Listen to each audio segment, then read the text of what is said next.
Hello and welcome back to this Downful Idealistic Crusade. In this video, I want to talk at least some about one of the foundational works of James Bond scholarship, which is Raymond Benson's iconic James Bond Bedside Companion, which is celebrating its 40th anniversary this month as it was released around this time in 1983. And it has to be stressed that this book is a time capsule for that period of being essentially pre-internet James Bond fandom when we had just gotten the release of Octopussy and, of course, also during the Battle of the Bonds summer of 1983, Never Say Never Again, and also had seen the start of the John Gardner era of the novels. So the Bedside Companion is, of course, dated to that particular time, but that makes it all the more special in 2024 because you can see what it was like to be a James Bond fan then, before having easy access to information about the character and the character's world. And that's why this book is part of really a sort of genre that no longer exists because information is so freely available. You don't see as many encyclopedias or reference works about films or literature or literary characters in pop culture as you did throughout the 70s, 80s, and 90s. By this point, there had been a few books here and there about the Bond phenomenon, really, and most of it was focused on the James Bond film series. The chief work, of course, is Stephen J. Rubin's James Bond films, which eventually became his incredible encyclopedias, but again, these are primarily focused on the films. There had not been a really comprehensive look at the whole world of the Bond character going back to Ian Fleming's creation of the character and the world of the literary James Bond throughout the novels, but also delving into other aspects of the character and being a whole sort of critical study, but also one done from a fan's perspective. So the Bedside Companion is a labor of love. Benson is a lifelong Bond fan who wrote this simply because he felt there was a need for it, and you get that in every page of this. And it doesn't matter that it's 40 years old and was written in 1983 because the passion of the person writing it still shines through, and his research really became part of the foundation of all of James Bond scholarship. This was a book that everybody bought and read, even if they weren't Bond fans, and it would get referenced in every reference book to come. So basically, this book opened a lot of doors for Raymond Benson. Of course, he was able to meet people in terms of the Fleming estate and Glidrose Productions, which of course ultimately led him to being the next continuation novel author, starting with 0-10 in 1997. So this established Benson as one of the great James Bond scholars, but again, he laid a lot of the groundwork that a lot of other people have followed. So if you look in James Bond reference books, one of the primary sources is always going to be the Bedside Companion. And while other works have added so much more information in terms of what's more freely available and what's happened in the years since 1983, because we are talking about 40 years now, which is crazy to think. This is one of those key works in any sort of study of a particular subject that really lays a lot of the foundation and opens a lot of doors and helps to build the amount of information that is now freely available. So without the James Bond Bedside Companion, it really, the world of James Bond scholarship would look very different. Again, it may be a book that today in 2024 at first glance might seem a bit old-fashioned or out of date, but that is actually quite deceptive because Benson's text is extraordinarily well-researched and well-reasoned, and also not afraid to include some of the author's own personal opinions as a Bond fan in 1983. And it's also kind of fun looking at it now and knowing that obviously his opinions would have changed over time, and also he has acknowledged that his opinions of some of the continuation novels would obviously be different after he was the next author chosen. So his opinions on the continuation novels greatly changed after being tasked with writing ones himself. But it's an incredibly well-written work, even if amusingly there are some factual errors here and there, because one must remember that the book coming out in 1983, this was after a long period of research when the films were not available on home video. So while there are a few goofs here and there, it's simply due to the author having to rely on memory and notes of whatever theatrical screenings or television airings might randomly pop up. The main VHS, beta, and Laserdisc run of the series would not actually start coming out on tape until really 1983, 1984. So basically, the book sort of just predates when we had the first major catalog wave of the original films coming out on physical media or home video formats. So that's another distinction. Again, this is a wonderful time capsule to read for being a James Bond fan and what it must have been like in the early 1980s and getting that real sense of the world of James Bond in 1983. So the companion itself is a lovely, oversized trade paperback volume. It also has appeared in hardcover editions. This is the first edition, and a couple years later, Benson did update it slightly towards the end of the 1980s, and that has a silver background in terms of its cover. It looks very similar, but it has a silver cover, and that volume is unfortunately much more uncommon, but other than the additions, it is otherwise exactly the same as this first edition. Benson also did a revised ebook version a number of years ago, which I'll cover in just a moment once I finish going through the actual physical edition. But the bulk of the currently available ebook is still basically preserving the original work here. So this is a very straightforward volume in terms of its overall appearance, but that's also part of its charm because I grew up with books like this and devouring them in libraries because that was basically my childhood film school as it was pre-internet.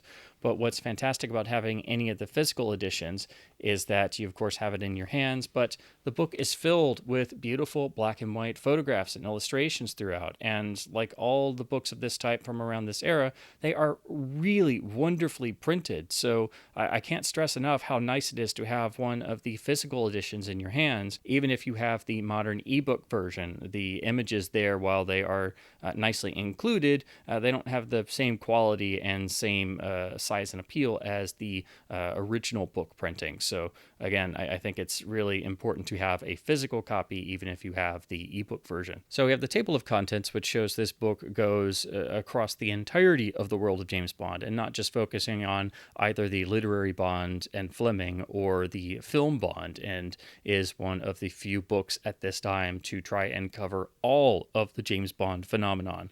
But it lets you know right off the bat that this is a serious work, not only by having a beautiful image of Fleming, but the introduction is written by Fleming's great friend Ernst Cuneo, who actually inspired characters in the novels, and he writes a lovely introduction for this and talking about his friendship with Fleming, and then we immediately jump in to the background of the creation of the Bond character. And again, I don't know how well this comes across on camera, but the images reproduced here are beautifully done with very high detail. So just because they're black and white, don't discount them. In fact, I miss books having beautiful black and white photos throughout like this. This is the type of book I grew up on, and they are really wonderfully reproduced. Again, it must be stressed just how much of the material we all know in terms of James Bond scholarship was, at least at this point in time, really brought together by Benson. And this remains, in fact,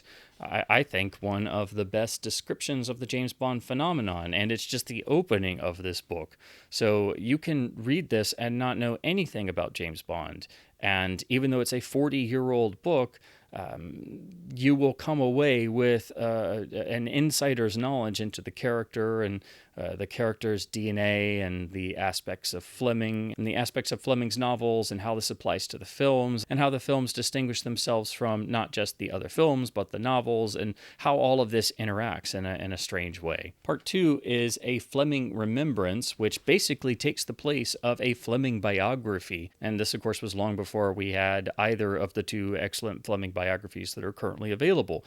But this is exceptionally well done and is basically a miniature biography of Fleming tucked away here in the Bedside Companion. The next section is entitled James Bond, A Portrait, and this is basically an analysis of the character and the character's world, giving the reader really detailed insight into this creation of Fleming and what Fleming put on the page, and then how it basically developed a life of its own, how James Bond became a living and breathing character in people's minds, and then, of course, how that transitioned into the cinematic James Bond, which is a completely different animal. That even goes into the accoutrements of Bond, the weaponry, switching from the Beretta 25 to the iconic Walther PPK, and even the vehicles of both the films and novels. The next section is a study study of all of the novels up to that point, mostly focusing on Fleming's novels and amusingly having this handy-dandy sort of flowchart of the author's opinions on the novels, but also giving you the basic elements of villain and heroine and henchman and plot, so on and so forth. And of course, this all being pre-internet, it was exceptionally helpful for new fans or fans trying to remember things, or just if you weren't an expert who had all this stuff memorized, it was a lot harder to do that before the internet existed, so you needed books like this. But this also does cover the continuation novels up to 1983, so it basically has Kingsley Amos's Colonel Sun and the first three of the John Gardner novels. Then the section continues with a nice write-up, description, and analysis of each of the novels, starting with Casino Royale. So this basically goes from the first of Fleming's novels, going from Casino Royale all the way up to John Gardner's then current third James Bond novel, Icebreaker. Then we have the same type of section for the films, which for the Eon films runs through 1983's Octopussy, of course, but also discusses the 1954 Casino Royale television adaptation, the 1967 Charles K. Feldman spoof film, and the unofficial Never Say Never Again. Again, loaded with great imagery, so here matching shots of both Cubby and Harry, and some really nice, more candid stills of not only the lead actors, but also various key team and crew members who are essential to the series' development, like Terrence Young. Then we have a full analysis breakdown of each of the films, starting with Dr. No here, and the same exact style as the novels, and also Benson will work in some of his own opinions, which of course you may or may not agree with, as we're all, basically Bond fans love to debate to the end of time about Bond, but we all are in agreement with our shared unending love of the character and the character's world. So it does make the text more personable, and again, it's also kind of interesting to see how Benson's opinions may have changed 40 years later. You can only think what it would be like if you wrote a James Bond book and then 40 years later had to look at what you wrote, and you're probably not going to have the same exact thoughts. Again, this is interspersed with beautifully reproduced black and white stills, very high quality. And what's also lovely about this is the text is beautifully laid out, because this was still in the era where publishers really did their darndest to make books as beautifully put together as humanly possible. That still exists to a certain degree today, but with everything being digitized and much easier to just crank out in mass numbers or release for ebooks, it doesn't always mean you get the same sort of wonderful reading experience where the text is nicely laid out and the line spaces are nicely done and the margins are nice and the images are well reproduced. So again, I don't know how well this comes across on camera, but this is just a joy to pick up and reread. And then that's where the book essentially concludes with this is where James Bond was in 1983. And then we have our glossary and overall index. So it's very straightforward, but again, the importance of Benson's text and in terms of this volume and James Bond scholarship cannot be understated. This is one of the absolutely foundational works of James Bond scholarship. Without this book, the whole acceptance of James Bond as a serious pop culture phenomenon and the novels and films being at least somewhat accepted as the works of art they always have been wouldn't really be a thing. So this is unbelievably important and still reads beautifully, even though the dated aspects are there. Frankly, they make the book all the more appealing. They make the book really special in a certain way, because this was written by a fan for fans as a labor of love, because this kind of book needed to exist and it simply didn't. No one had really done this level of research and done it in the pre-internet realm where you had to make cold phone calls and build a Rolodex and knock on doors and somehow manage to talk to personnel and get in touch people with the Fleming estate and talk to Fleming's surviving friends and acquaintances and family members. Again, there's a reason why this is truly one of the, I think the best way to put it, this is one of the foundational works of James Bond scholarship. in a lot of ways, it kind of is the foundational work because it set so many precedents that simply hadn't existed before. This is the book that the world of James Bond needed, and until 1983 really didn't have. There were great books that sort of hit around different topics, but they were almost always focusing on the films and not the rest of the Bond world. Now, as I mentioned before, the book did see an update later on in the 1980s with the same sort of design and a silver jacket, but this seems to have been printed in much more limited quantities. It is quite rare to find these days. The original edition is still floating around. You can find copies on eBay, or I even found this nice edition in one of my, actually my local comic book store of all places. But you can usually find the first edition at a decent price and get a copy like this in nice condition, but they are sometimes a little bit pricey because it is a 40-year-old book, but not terribly so. But that second edition is usually much more expensive simply due to rarity. And again, the only major difference is the updated addendum at the back of the book. The rest of the actual text and all the images remains pretty much the same. So for years, I always tried to find that second edition before I realized that, well, the first edition is basically the same. So, but what's great nowadays is that you don't actually have to track down that rare second edition, and you don't have to actually have a physical copy at all, because Benson did do an updated ebook version. This was done back in about 2013, I believe. And basically what this does is it brings the Bedside Companion as it was originally written in 83 into the modern realm. And this is very inexpensive. It's usually less than $5, and sometimes you find it on sale on the Kindle store or the Kobo store or wherever you buy your ebooks. But it is the Bedside Companion in ebook form. All of the images are reproduced, as you can see. They're still, of course, black and white. And we have the same table of contents, all nicely hyperlinked as ebooks will do. So this has been nicely done in terms of how it's been transformed into ebook, and the text is nicely laid out and all the images return. But we also have the 1988 version update at the end. So again, you can just get the ebook and not have to get or go to the expense of tracking down the much harder to find expensive 1988 version. And we'd still have a glossary and things. The only other new material, though, is Benson writing a foreword to the ebook edition. And this is basically where he's saying he wanted to preserve the text as is, and it very much has a time capsule flavor, and also don't hate him for it having some mistakes and errors and goofs, as he was having to do this long before the internet existed, and there were no home video releases of the film, so he was basically doing the best he could.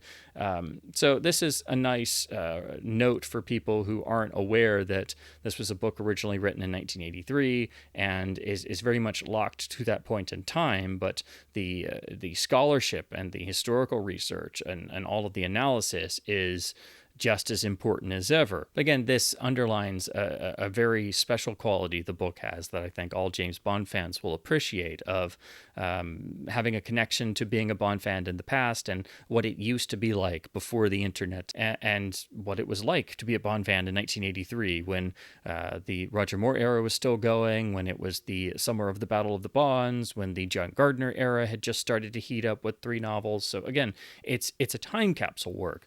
But you shouldn't get the ebook expecting it to have coverage to everything up until 2012, 2013. That's not what it was doing. Basically, this is just bringing the book into modern ebook form and getting it available once again.